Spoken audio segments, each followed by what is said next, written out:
Bonjour chers candidats à l'immigration canadienne et bienvenue à cette vidéo sur le test d'évaluation de français, en abrégé TEF.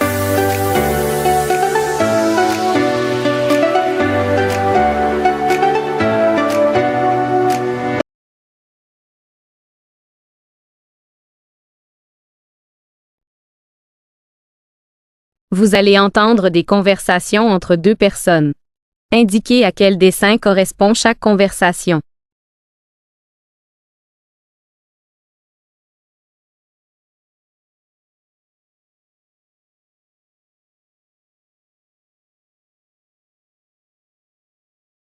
Tu as vu les nouveaux outils de jardinage?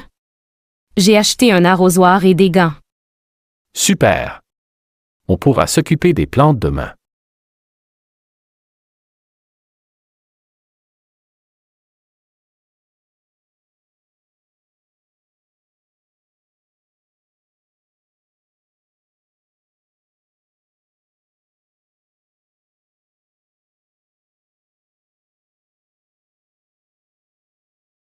Le train arrive bientôt? J'espère qu'on n'aura pas trop de retard. Oui, il est prévu dans 5 minutes sur le quai numéro 3.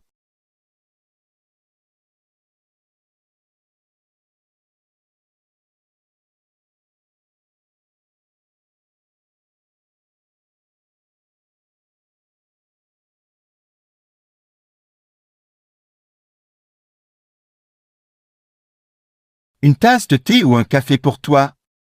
Je vais prendre un thé, merci.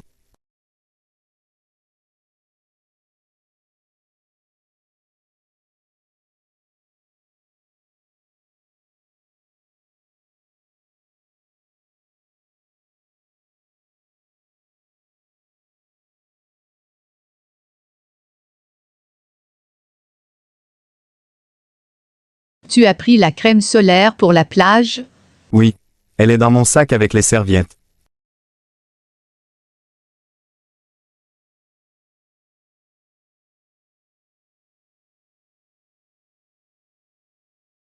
Vous allez entendre des annonces diffusées dans un lieu public. Pour chaque annonce, répondez à la question.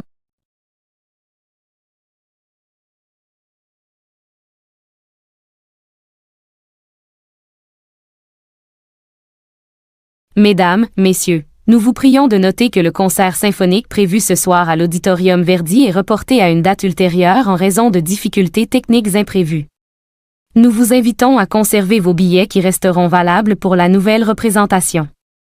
Nous vous remercions pour votre compréhension et vous prions d'accepter nos excuses pour ce...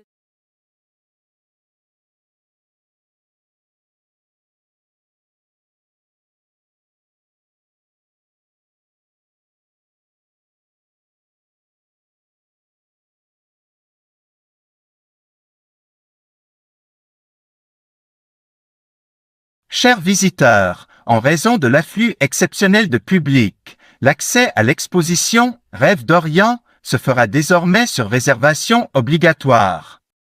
Nous vous encourageons à réserver vos créneaux via notre site Internet ou directement à l'accueil du musée afin de garantir votre entrée.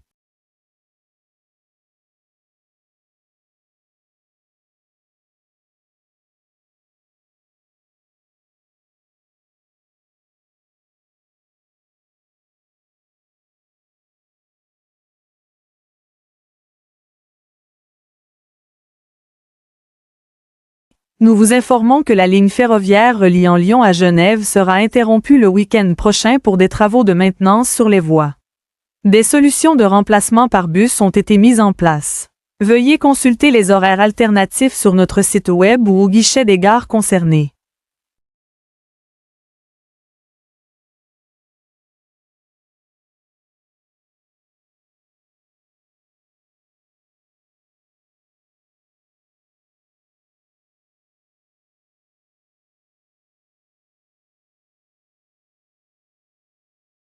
Chers participants, nous vous rappelons que l'inscription à l'atelier de photographie du samedi prochain doit impérativement être confirmée avant mercredi. L'atelier sera animé par un professionnel renommé et se déroulera dans la salle Lumière. Les places étant limitées, nous vous encourageons à finaliser votre réservation rapide mais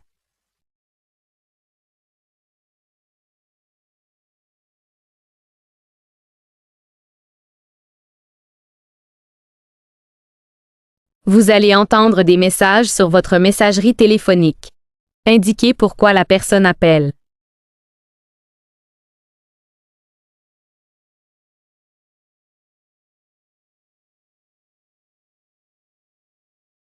Bonjour Madame Durand, ici Jean-Pierre Laroche de la société Énergie Solutions. Nous souhaitions vous informer que des travaux d'entretien sont prévus dans votre quartier la semaine prochaine. Votre alimentation électrique pourrait être temporairement interrompue pendant cette période. Si vous avez des questions, n'hésitez pas à nous contacter. Merci de votre compréhension.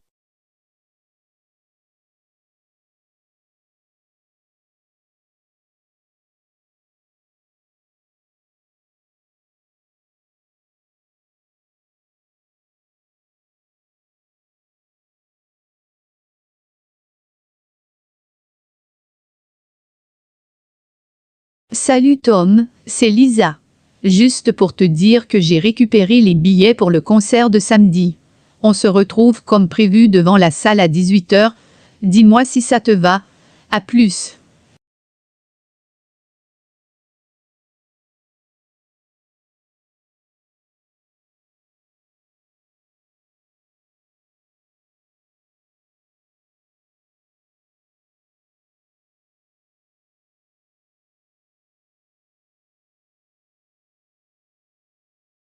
Bonjour Monsieur Lefebvre, c'est Céline de la bibliothèque municipale.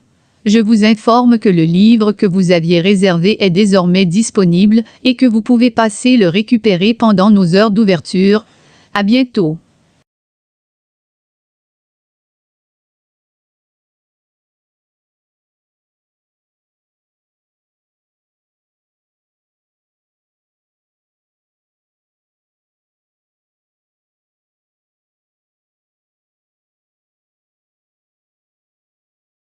Bonjour Madame Simon, ici votre pharmacienne, Karine Thomas. Je vous appelle pour vous informer que votre commande de médicaments est prête et peut être retirée à la pharmacie. N'hésitez pas à appeler si vous avez des questions. Bonne journée.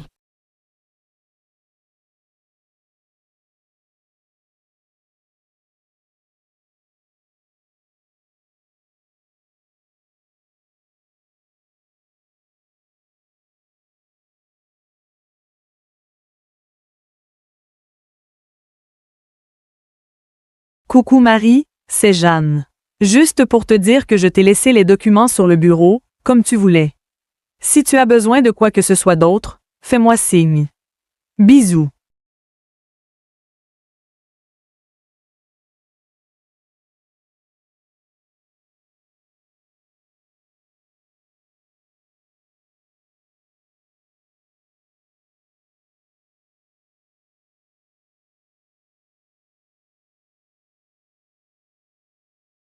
Bonjour Monsieur Roux, ici Marc Lambert de l'agence de Voyage Horizon. Je vous appelle pour vous informer que vos documents de voyage sont prêts. Vous pouvez venir les récupérer à l'agence ou nous appeler pour plus de détails.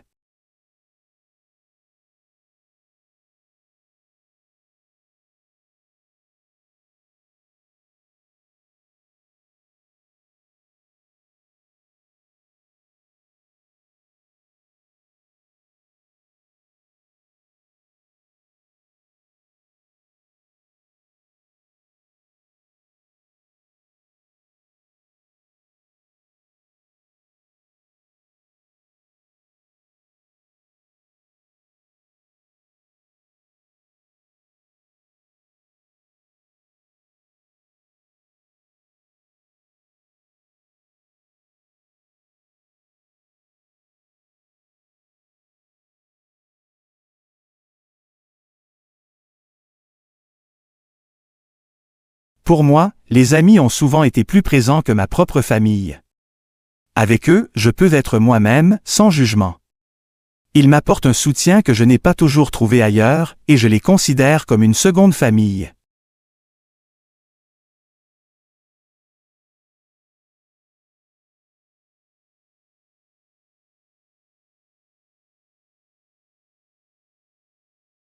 La famille reste la base, peu importe les amitiés que l'on développe. À la fin, ce sont les liens familiaux qui perdurent et qui comptent, même si on peut s'éloigner temporairement. Les amis sont importants, mais ils ne remplacent pas la famille.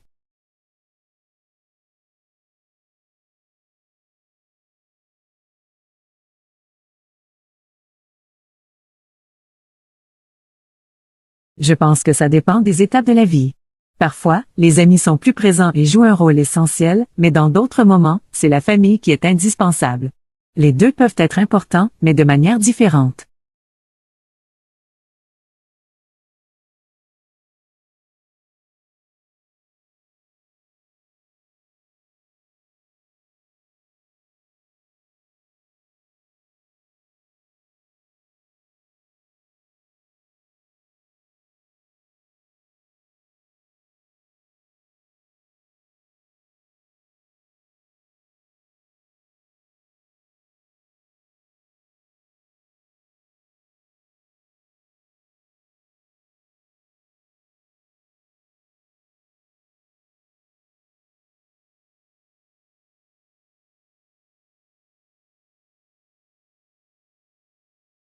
Je pense que l'épargne est essentielle.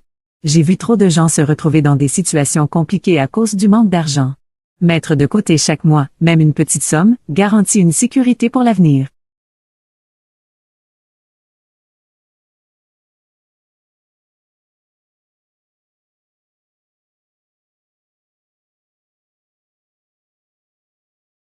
Pourquoi se priver? La vie est courte et personne ne sait ce que demain nous réserve. Je préfère profiter du moment présent, voyager, sortir avec mes amis, sans toujours penser aux économies. On n'emporte rien avec soi, après tout.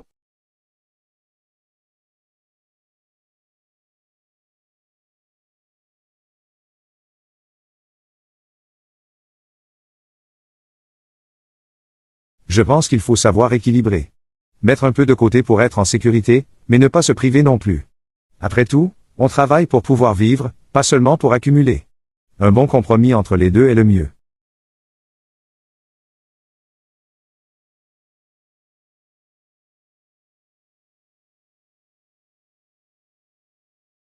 Vous allez entendre des émissions de radio.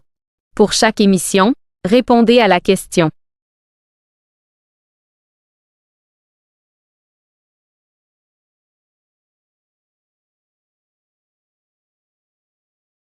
C'est un débat dont on parle beaucoup ces derniers jours en France. Faut-il faire payer l'entrée dans les cathédrales? Récemment, la ministre de la Culture, Rachida Dati, a dit vouloir faire payer l'entrée lors de la réouverture de Notre-Dame, une réouverture prévue le 7 décembre prochain. Eh bien, en Espagne, de manière générale et depuis 2021, la grande majorité des cathédrales font payer la visite en dehors des heures de messe et d'office.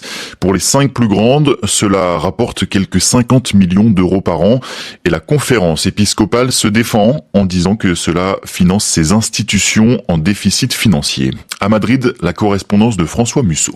25 € pour les adultes, 11 € pour les enfants. Entrer dans la majestueuse Sagrada Familia de l'architecte Gaudi à Barcelone n'est pas vraiment bon marché. Il est vrai que ces dernières années, la fin des travaux et l'avènement d'une cathédrale gothique impressionnante et très lumineuse a coûté très cher. Mais dans la pratique, la Sagrada Familia est un des musées les plus onéreux de la ville. C'est davantage bon marché à Madrid pour la cathédrale de l'Almudena qui ne demande qu'1 € par visiteur, une obole qui est destinée à financer son maintien, est-il précisé à l'entrée. À Séville, la cathédrale coûte 13 €. Il est vrai qu'elle fait partie des principaux attraits touristiques de la ville. D'une manière générale, la plupart des cathédrales espagnoles exigent un prix d'entrée oscillant entre 1 et 10 €. Cela crée d'ailleurs une polémique car l'église est en grande partie financée par le fisc espagnol ou plus concrètement par les contribuables espagnols qui en font le choix sur leur feuille d'impôt. À gauche, certains partis comme Podemos disent qu'il s'agit d'une forme de privatisation du patrimoine historique à des fins mercantiles. François Musso, Madrid, RFI.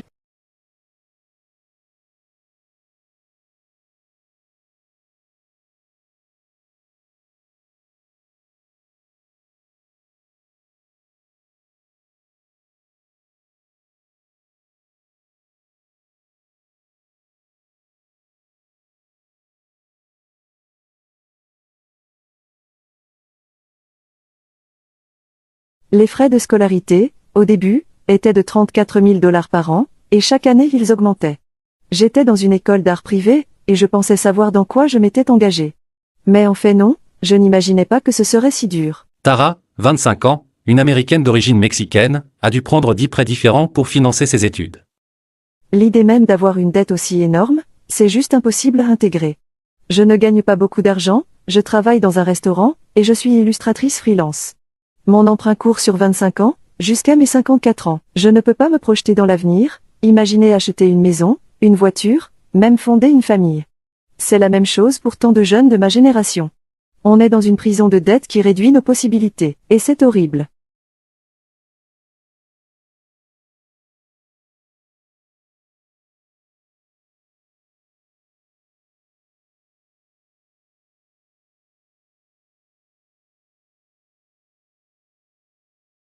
Vous allez entendre un long reportage radio.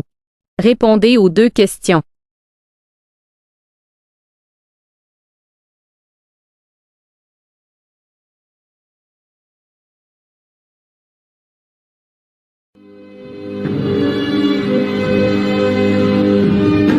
Voyage vers l'Ouest, c'est l'une des œuvres littéraires les plus populaires d'Asie de l'Est. Adaptée à de nombreuses reprises au cinéma, à la télévision ou au théâtre, Sun Wukong, le singe et son bâton, traversent la culture et s'est immiscé en Occident sous les traits de Son Goku, le personnage principal de Dragon Ball. Nous nous trouvons au temple de Huai'an, un haut lieu touristique de Datong dans la province de Shanxi. Depuis la sortie du jeu vidéo Black Myth Wukong, le tourisme a connu des records. Les raisons ? Les décors du jeu s'inspirent largement des vieilles bâtisses traditionnelles chinoises de cette région, comme nous l'explique She, notre guide touristique. C'est à Shanxi que l'on trouve l'architecture la plus ancienne, datant d'avant la dynastie Tang. Que ce soit pour l'art en surface ou dans les souterrains, c'est à Shanxi qu'il faut venir. Le climat et les conditions géographiques uniques ont permis à ces bâtiments anciens de rester intacts tout ce temps. Dans un recoin de la cour principale, nous retrouvons de jeunes touristes venus exprès pour fouler les lieux que l'on retrouve dans Black Myth. Je n'ai pas terminé les jeux, je ne peux donc en faire l'expérience que par le biais du tourisme. Je ne peux pas passer les niveaux, mes mains ne peuvent pas suivre. Sur les 36 lieux repérés pour créer le jeu, 27 d'entre eux se trouvent dans le Shanxi. Un jeune policier s'approche de la table où se trouve un tampon avec l'insigne de Wukong. Il sort un carnet blanc. Ça, c'est le dépliant d'achèvement du jeu. C'est comme un passeport de l'histoire du jeu. Vous devez obtenir un tampon à chaque endroit. Son supérieur le rappelle à l'ordre avec un sourire aux lèvres.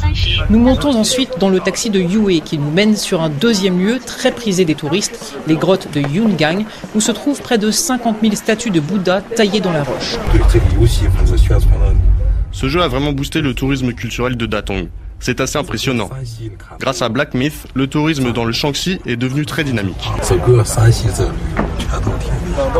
De retour à l'hôtel, on nous confirme que l'établissement est plein à craquer depuis cet été et pour les mois à venir. Le jeu apporte incontestablement des avantages à la population locale en termes de retombées positives pour le gouvernement et surtout l'économie. Datong était auparavant une ville pauvre qui reposait sur ses mines de charbon. Mais l'essor du tourisme change son visage car, comme le dit notre guide, si les ressources finissent par tarir, la culture, elle, est inépuisable.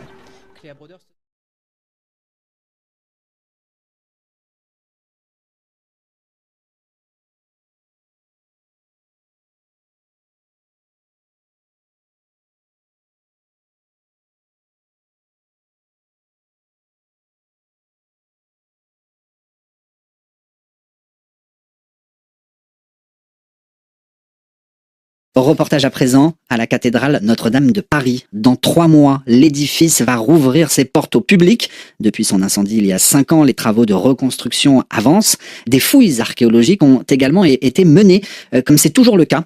L'INRAP, l'Institut national de recherche archéologique, a présenté un premier bilan de ses recherches avec quelques trouvailles. Frédéric Genot. Une 50aine d'archéologues mobilisés avec l'obligation de terminer en un temps record pour rendre le bâtiment à temps en décembre. Ce fut un chantier hors norme qui permet d'avoir un nouveau regard sur les reconstructions de Notre-Dame. Christophe Besnier, responsable des fouilles à l'INRAP. L'ampleur, la variété, la qualité des découvertes. 2000 ans de chronologie qu'on va revisiter sur Notre-Dame, sur l'île de la Cité. En creusant les tranchées pour poser l'eau et l'électricité à Notre-Dame, de très nombreuses sépultures ont été mises au jour. Celles d'hommes d'église en majorité. Restait ce mystère. Qui était l'homme enterré dans un cercueil plombé sous la croisée du transept ? Un homme jeune dont les os disent qu'il était un cavalier, qu'il souffrait d'une tuberculose et d'une méningite. Éric Crubézy est médecin et professeur d'anthropologie. C'est lui qui a identifié Joachim du Bellay. Le portrait robot a été établi au CHU de Toulouse où on a étudié le squelette de Joachim, celui qu'on appelait jusqu'à présent le cavalier de Notre-Dame, et sur lequel on a étudié la pathologie du squelette. Joachim du Bellay, identifié par ses os et une enquête historique concernant son inhumation. Mort en 1560, il a été l'un des premiers poètes en langue française. Reportage.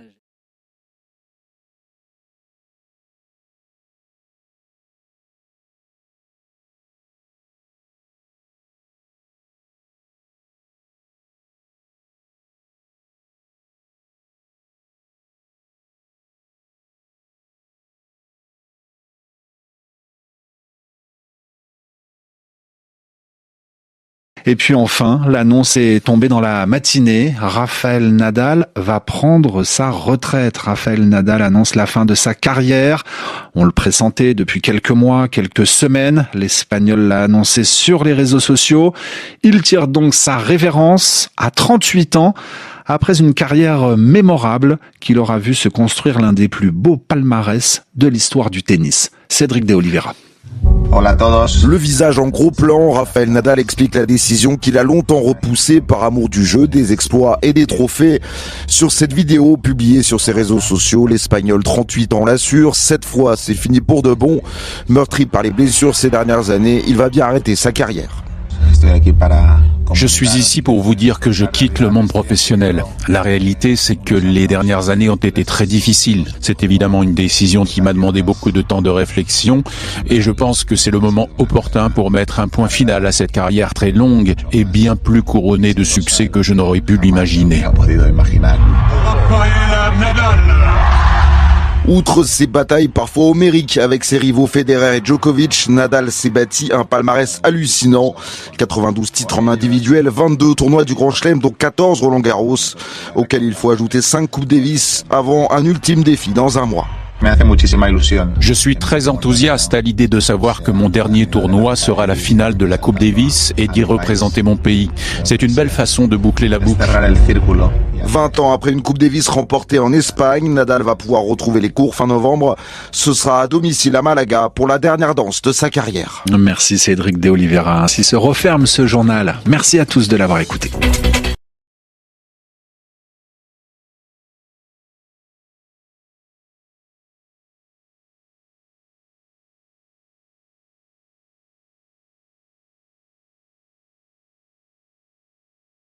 Vous allez entendre un long reportage radio. Répondez aux 2 questions.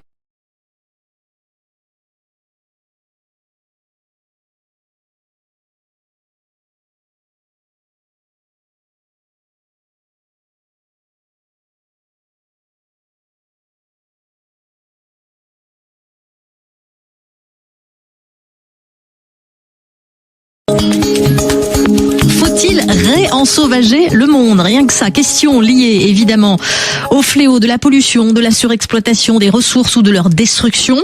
Selon l'ONU, l'activité humaine entraîne 1 million d'espèces végétales et animales vers l'extinction. Bonjour Jeanne Richard. Bonjour. Alors comment réparer et soigner la nature? Au sein du monde scientifique, il y a débat. Oui, d'un côté, il y a les partisans de la restauration écologique classique. Il s'agit d'aller replanter des espèces d'arbres bien précises dans une forêt décimée, arracher les plantes invasives. Parfois, il y a même besoin d'engins de chantier pour façonner le paysage. Objectif, retrouver un milieu tel qu'il était avant qu'il ne soit dégradé. À l'opposé, plus récemment, le concept de réensauvagement a fait son apparition. Les territoires sont cette fois rendus à la nature et l'homme n'intervient pas du tout, ou à la marge en réintroduisant une espèce de grand mammifère totalement sauvage, bison, lynx, loup, cheval sauvage, ce qui permet de rétablir la chaîne alimentaire et ainsi rééquilibrer tout l'écosystème.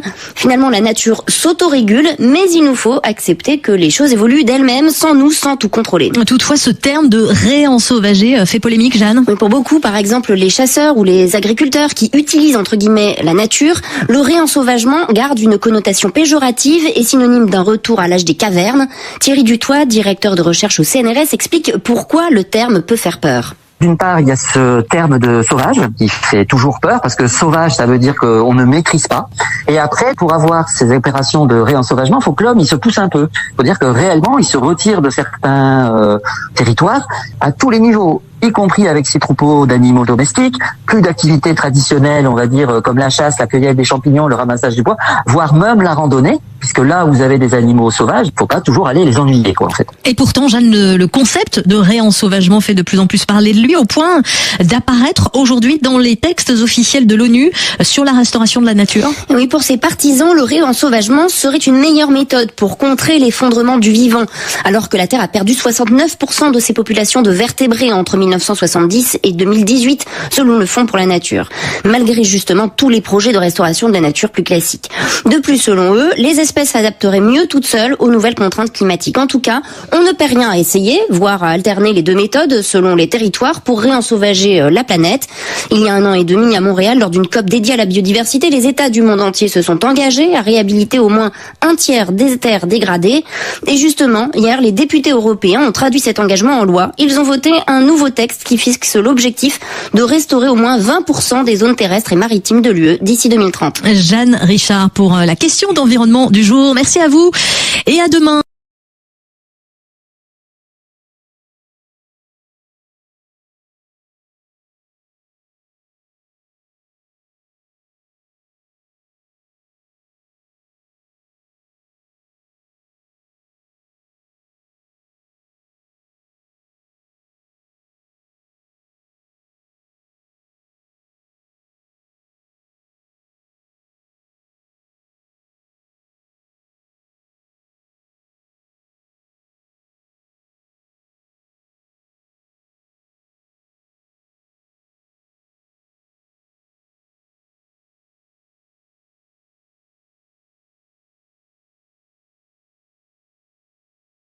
Les écrits de Marguerite Duras ont souvent oscillé entre l'autobiographie et la fiction, brouillant volontairement les frontières entre le vécu et l'imaginaire. Dans L'Amant, par exemple, elle transforme une expérience personnelle en un récit universel sur l'amour, la transgression et l'ambiguïté morale. Selon elle, écrire, c'est tenter de se révéler, mais aussi de se masquer. La richesse de sa prose réside dans cette tension entre transparence et dissimulation, ce qui continue de fasciner les lecteurs et de susciter d'innombrables interprétations littéraires.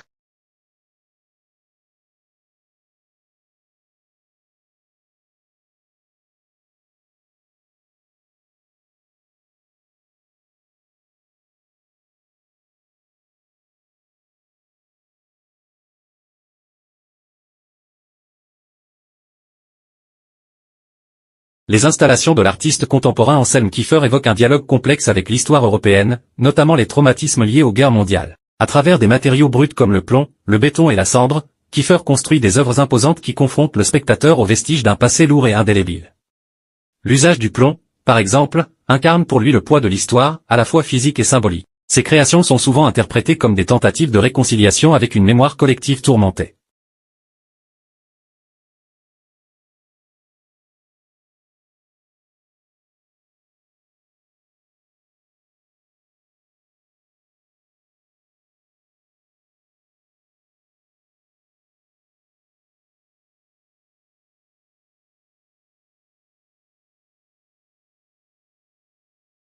Le concept d'économie circulaire se fonde sur la réduction du gaspillage et la maximisation de la réutilisation des ressources.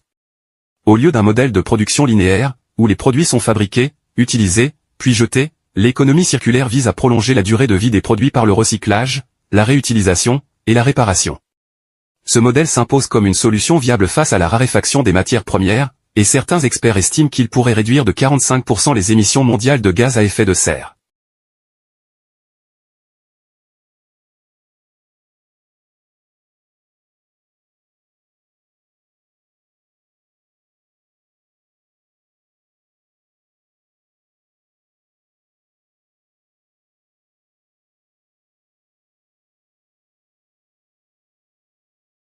Les accords de Westphalie, signés en 1648, ont non seulement marqué la fin de la guerre de 30 ans, mais ils ont également posé les bases de l'ordre international moderne.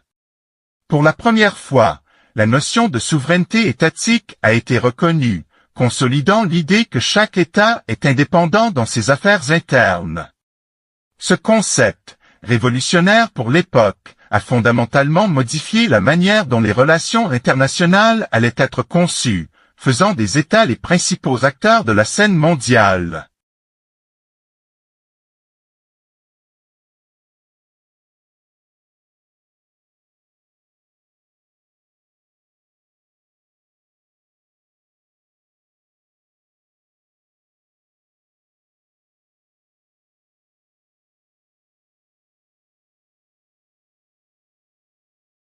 Dans son dernier long-métrage, intitulé Les ombres éphémères, le réalisateur Thomas Laval propose une réflexion subtile sur la mémoire et l'oubli. À travers une esthétique épurée et des jeux de lumière maîtrisés, Laval nous plonge dans l'esprit d'un personnage vieillissant qui perd progressivement ses souvenirs. Inspiré des théories psychanalytiques sur le refoulement, le film questionne la manière dont certains événements marquants de la vie finissent par s'effacer tandis que d'autres persistent, souvent sans explication. La lenteur volontaire de la narration amplifie le sentiment de désorientation du protagoniste, faisant du film une expérience immersive où chaque spectateur est confronté à ses propres réminiscences.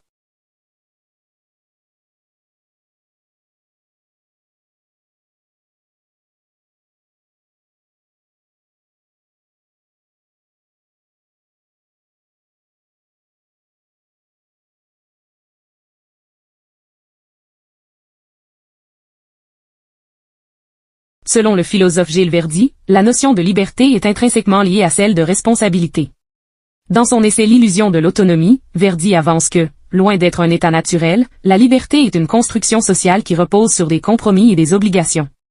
Il explique que pour jouir de véritable liberté, il est indispensable de prendre en compte les conséquences de ses choix sur autrui et sur la société en général. Cette vision contraste fortement avec les conceptions individualistes modernes, qui tendent à privilégier la liberté personnelle aux dépens du bien commun, une approche que Verdi juge illusoire et potentiellement destructrice.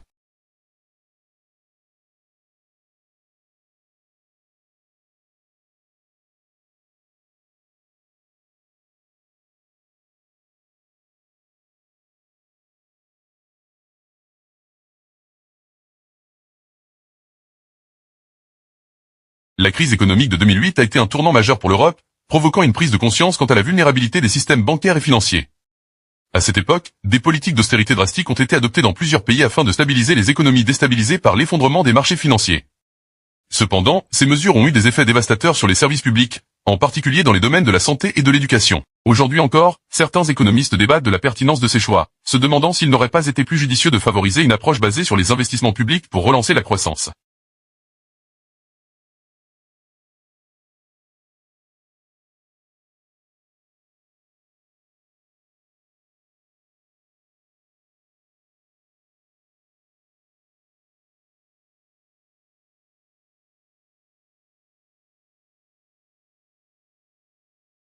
Les scientifiques étudient de près le potentiel des microalgues comme solution écologique pour lutter contre le réchauffement climatique. Ces organismes microscopiques, capables de photosynthèse, absorbent le dioxyde de carbone et produisent de l'oxygène à un rythme bien plus élevé que les plantes terrestres. En outre, certaines variétés de microalgues peuvent être cultivées dans des bassins artificiels en utilisant peu de ressources. Cependant, malgré leur efficacité, la production à grande échelle reste coûteuse et nécessite des technologies complexes. Selon les experts, le développement de ces installations pourrait réduire les émissions de CO2 de manière significative si des investissements adéquats sont réalisés.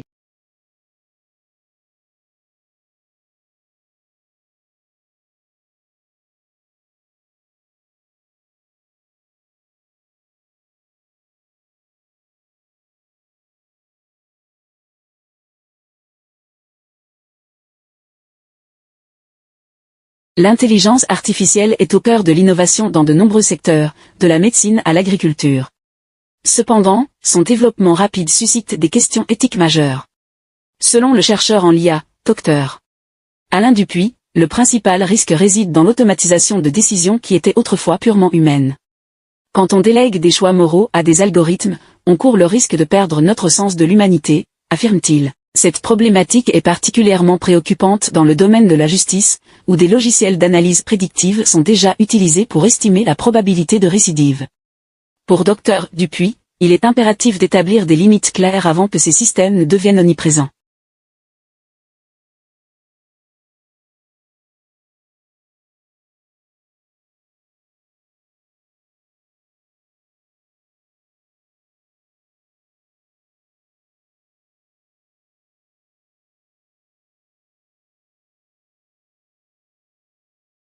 Récemment, lors de la COP28, la question de la régulation des émissions de gaz à effet de serre est revenue au cœur des débats, cette fois avec un point d'achoppement majeur, l'intégration des pays émergents dans les obligations de réduction. Bien que ces nations soient historiquement responsables d'une fraction bien moindre des émissions globales, leur industrialisation rapide et leur croissance démographique amplifient les inquiétudes des pays industrialisés. Le sommet a mis en lumière les divergences entre les États-Unis et certains pays européens, favorables à une répartition des quotas de réduction, et des économies en développement comme l'Inde et le Brésil, qui revendiquent le droit à une transition équitable, non contrainte par des restrictions trop strictes. Les analystes craignent qu'en l'absence de compromis, ces tensions retardent davantage l'adoption de nouvelles mesures, exacerbant ainsi l'urgence climatique.